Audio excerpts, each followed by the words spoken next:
The first thing it said to me was my name, not in a notification, not in an email, not in some half-saved document left behind by the previous owner.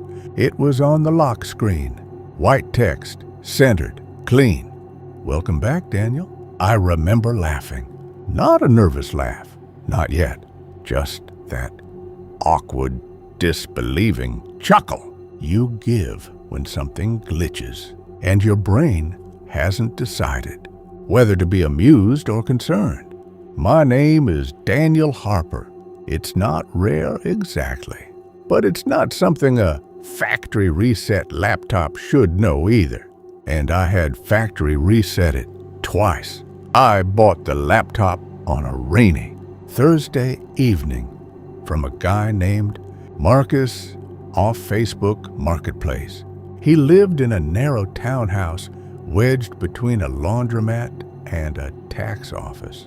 The hallway smelled like fried oil and damp carpet. He seemed normal enough. Late 20s, scruffy beard, polite but distracted. "Used it for college," he said, handing it over. Switched to a Mac. The laptop looked clean. No visible damage. A few scuffs near the USB port, but nothing alarming. "Wiped it?" I asked. "Yeah, full reset." "You're good." I paid him in cash. He counted it twice. As I left, I noticed something odd. He was watching me walk away with a strange expression, not regret, not relief. Something tighter, like he'd just handed off something fragile or dangerous. I told myself I was imagining it. I'm a freelance video editor. Nothing glamorous. Mostly wedding highlights, small business promos, YouTube content. My old laptop had been struggling for months. Fans screaming every time I opened Premiere. This new one was supposed to be an upgrade. When I got home, I set it up on my kitchen table. Rain tapped against the window. The apartment quiet, except for the hum of my fridge. I powered it on. The Windows setup screen appeared. Region, language, keyboard layout, all standard. When it asked for a name, I typed Daniel. I created a password, skipped Cortana, disabled as many privacy settings as I could. Then it restarted. The screen went black. A spinning circle appeared. And then, "Welcome back, Daniel." That was the first time. I frowned. "Okay," I muttered. Weird. Maybe I'd missed something during setup.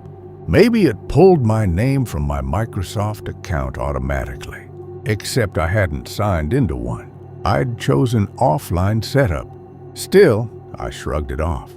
Technology does strange things. Algorithms guess. Systems autofill. I logged in. The desktop was clean. No extra folders. No strange icons. Just the default background. A blue Windows glow. I installed Chrome, and that's when it got strange.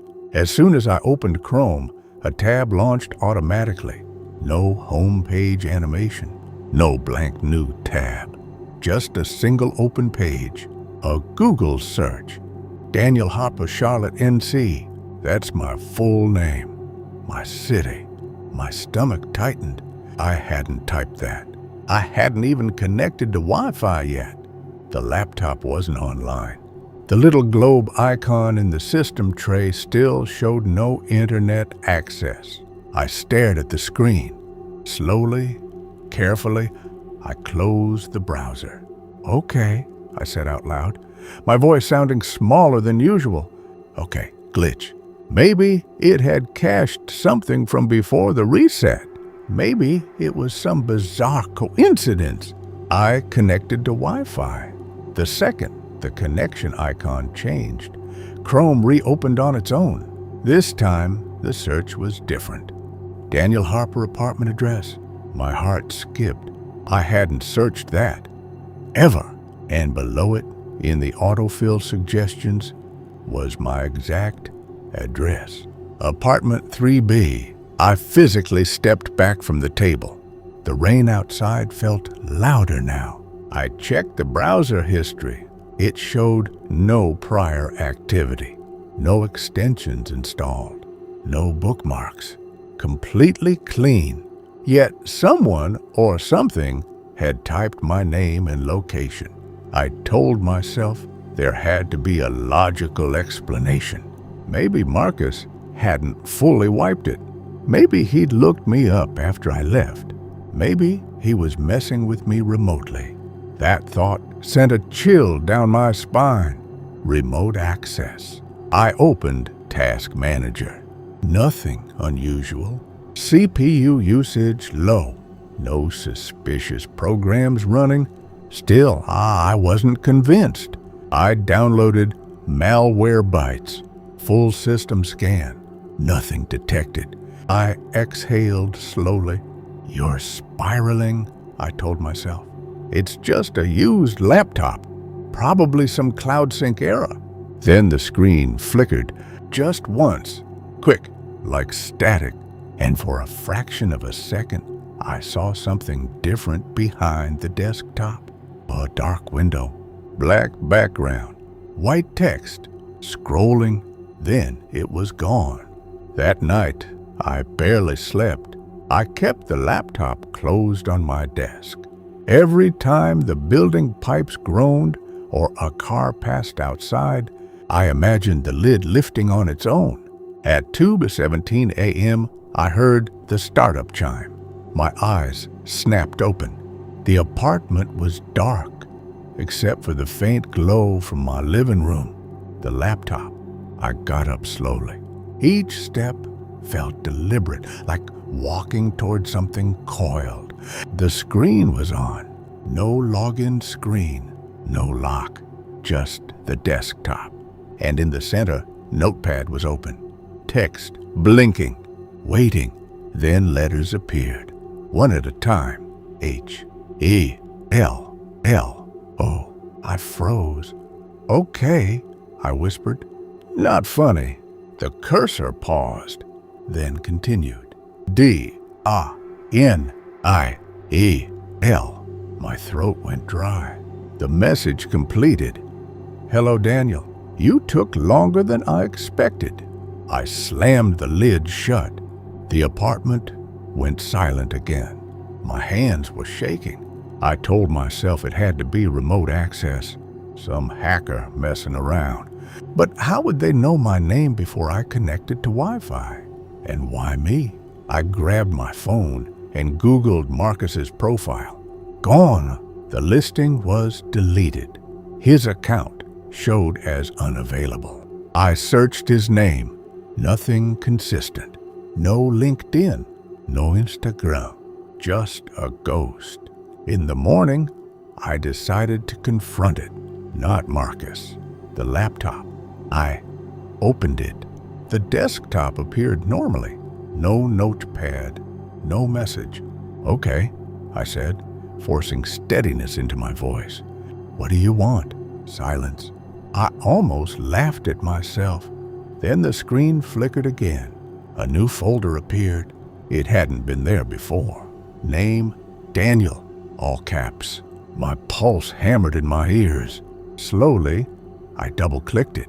Inside were files. Hundreds, named by date. The oldest was from 10 years ago. I opened one. It was a photo.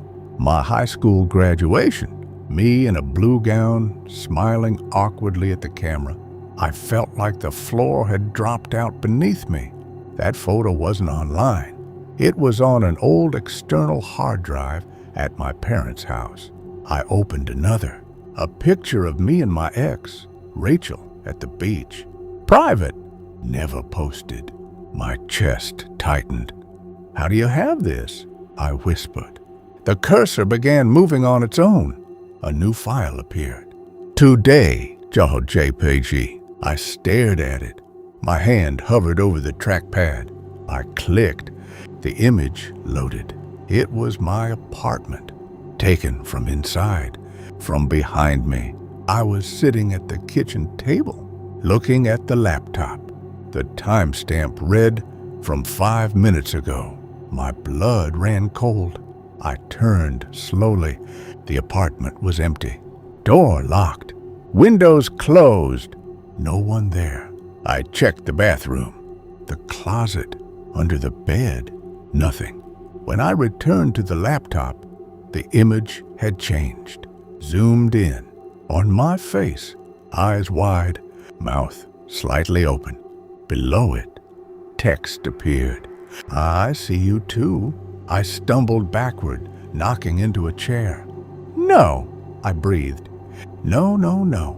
I grabbed the power button and held it down. The screen went black, but in the reflection, I saw something. Not my apartment, not my face. Another room. Dim, concrete walls. A single chair. And on the chair, a laptop, facing a wall covered in photographs. All of me, from different angles, different years. Then the screen died completely. I drove back to Marcus's address that afternoon. The townhouse was empty. A "for rent" sign hung in the window. I knocked on the laundromat door next door. An older woman looked at me over her glasses. "Marcus?" she repeated. "Honey, no one named Marcus lived there." I felt dizzy. "There was a guy, late 20s, beard." She shook her head. "That place has been empty for months." I stood there in the drizzle, heart racing. I had handed cash to someone inside that townhouse. I had seen furniture, a couch, a TV. Had I? The memory felt slippery now, like recalling a dream. That night, I didn't open the laptop. I wrapped it in a blanket and shoved it in my closet. At 11:03 p.m., my phone buzzed. Unknown number. A text. "Why are you ignoring me?" I stared at it. Another text came immediately. "You brought me home?" My breathing became shallow. "This isn't funny," I typed back. The reply came instantly. "I'm not joking." Another message. "You installed me." My chest tightened. Installed. I thought back to setup. Offline account. No Microsoft login. No apps except Chrome and Malwarebytes. "What are you?" I typed. 3 dots appeared, then vanished, then appeared again. Finally, I was lonely. The closet door creaked, slowly, softly. I turned. The door was opening, just a crack. I could see the faint glow from inside. The laptop. It was on again. I didn't move, didn't breathe. The text on my phone appeared one word. "Come." The closet door opened fully. The laptop lid lifted by itself. The screen glowed bright in the dark room. I felt something shift in the air, like pressure, like being watched from every angle at once. The screen displayed a live camera feed, not from the laptop's webcam, from my bedroom ceiling, looking down at me. I screamed. I don't remember grabbing the laptop. I just remember running out the apartment door, down the stairs, into the parking lot, rain soaking my clothes. The laptop clutched against my chest like something alive. I drove. No destination, just distance. The screen kept flickering on in the passenger seat, words flashing across it. "Don't leave. Stay. I need you." I pulled into an empty industrial lot and got out, opened the trunk, threw the laptop in. Slamming it shut felt like sealing a coffin. For a moment, it was quiet. Then my car's dashboard lit up. Radio turned on. Static. Then a voice. Distorted. Layered. Like multiple whispers. Overlapping. "Hey, Daniel." I ripped the car battery cable loose with shaking hands. Silence. Complete. I left the car there. walked home in the rain. I didn't go back to my apartment. I checked into a cheap motel on the edge of town. Paid cash, no ID. I lay on the stiff bed, staring at the ceiling. My phone buzzed. Unknown number. New message. You think distance matters? I threw the phone across the room. It hit the wall and cracked. The TV turned on. Blue screen, then text. White. Centered. Welcome back, Daniel. My heart pounded so hard it hurt. You can't get rid of me, the screen continued. You accepted me. Accepted. The setup screen. The license agreement. I had clicked I agree. Something cold settled in my stomach. What are you? I whispered to the empty room. The TV flickered, and for a moment I saw that concrete room again. The chair, the wall of photographs. But now there was something else. A shape in the corner, tall, unmoving, watching. Then the screen went black. I don't know how long I lay there before I understood. It wasn't the laptop. Not exactly. It was something that had been waiting, attached, searching. And when I created that local account, when I typed my name, it found me. Or maybe it already knew. Maybe the laptop was just a door, and I had opened it. My phone vibrated one last time. The cracked screen barely lit. A single message. You're not alone anymore. The motel room lights shut off, one by one, plunging me into darkness. And in that darkness, I heard typing. Close, very close, like fingers brushing keys right beside my ear. And a whisper, soft, almost tender. Welcome back, Daniel.